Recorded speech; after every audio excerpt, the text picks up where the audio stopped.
জিকির করব, কুরআনে করিম তিলাওয়াত করব, দোয়া করব, দুরূদ শরীফ পড়ব, ইস্তেগফার করব, অন্যান্য সকল প্রকার নেকি আর নেক আমল করব। আমি আল্লাহ পাক রব্বুল আলামিনে তার এক পবিত্র জীবন দান করমু।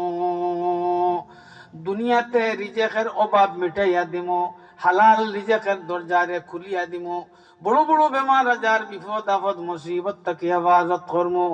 বেশি বেশি করি আমি আল্লাহর ইবাদত বন্দেগি করার তৌফিক দান করমু।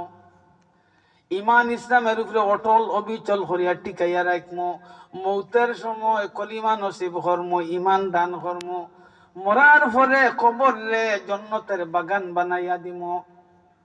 আর কাল কিয়ামতের দিন আমি আল্লাহ পাক রব্বুল আলামিনে তারে আমার দারুস সালাম জান্নাত দান করমু।